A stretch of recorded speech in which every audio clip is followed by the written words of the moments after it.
Hi everyone, welcome to Actimate channel. I'm Young and we're excited to have you with me today about Saga Pattern. How it can make easy and overview of what you can do with this pattern, how you can implement on your product. As usual, I have a demo on my GitHub repository. You can go to /temporal saga demo, and on this one you can see all the things you can learn. For example, this setup you need to have Bun or Node.js, and of course this demo I use Temporal CLI, so you need to have this as well. And if you don't know what is Saga Pattern, this is the overview, so you can see the concept. Also, if you follow along at the end, I often have a section called resource. On the resource here, you find all the link to learn more about this pattern. I would suggest to check out the Saga Pattern easy.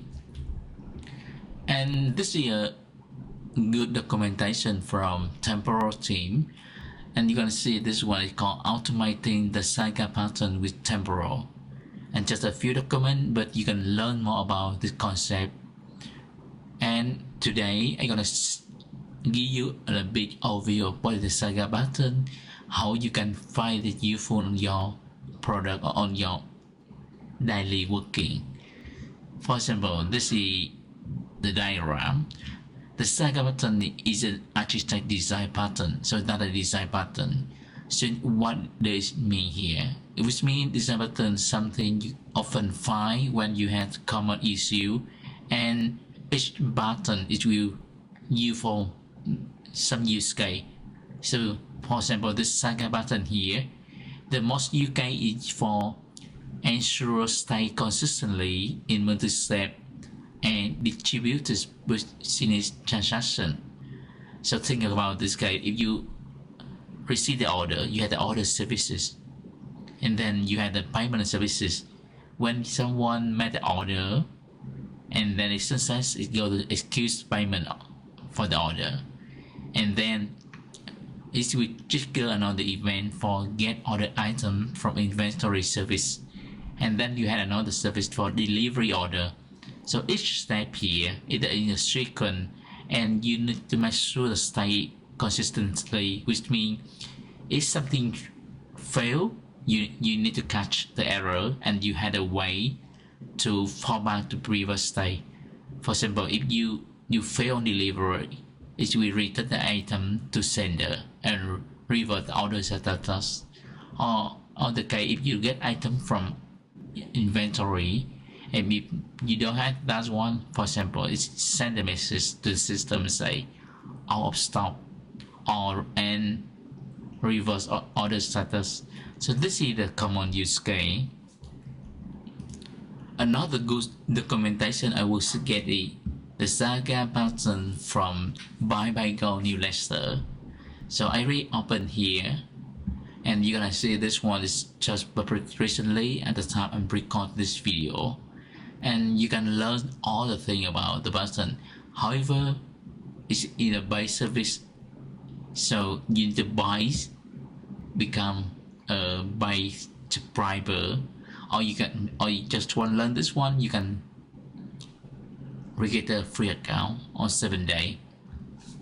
So I think this is worth investment, so we'll get to give it a try. Alright, let's take a look on the demo so you can deep dive, understand what it means here. I already have the project on my console now. So next step I'm gonna run burn install. So this is the first step. When you clone this repo, you need to burn install, and then you can read the package JSON. So this lists all the action you can do on the project. So now I already sent to the dev command here. It will run server dev and start dev. So the run B is running parallel, and -L will be sort of log on the console. And the server dev will run Temporal CLI, and we start a server. Then it starts server dev, and then another one we want is that is start dep. So this one is waiting for the server ready. Then it will run in parallel. So this is also parallel. So you have a start workflow and start worker. So if you want to have a slow version, you can follow along with the README file also. That is what it calls Saga here. So this is explained from Temporal team. You see the step by step what it means, how it works, how you can run one by one. But for me, I make it simple, just one command, run dep. So we can run dep, or I use another tool is the shorthand for run. So it will detect what is the package manager, then it runs this command. So first step, this you see all the thing here, and then it's retry. It's retry the third retry, and so it waited a bit, another retry, and when it retry find some it failed, we stop and we record all the thing happen. The nice thing about Temporal UI, so on the console, if you click on the link,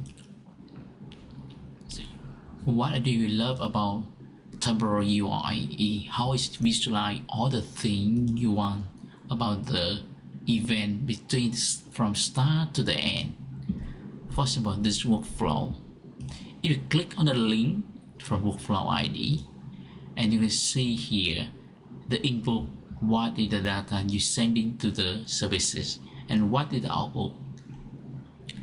At each event, you're gonna see this one. So that from the create account, click on create account, you're gonna see the data when it happened, what the ID, what the policy, everything there, and even the same thing. You have the input of function, the output of function, create account, and it just says you see the green color here, and the case we had the failure with the bank account. You're gonna see the red, and you're gonna see the same thing. See this is the last failure. And then at the Saga Pattern, when something happened, you had a way to revert to the previous state. So now you had to add client, and this is remove client. Same, we had add arrest, we had clear auto arrest. Today demo is not go deep dive in the code base, but if you want to learn more, I would suggest to check out my repo and read, because it's just a few lines of code. Thank you everyone. If you have any feedback or comment on this content, let me know. See you next time. Bye bye.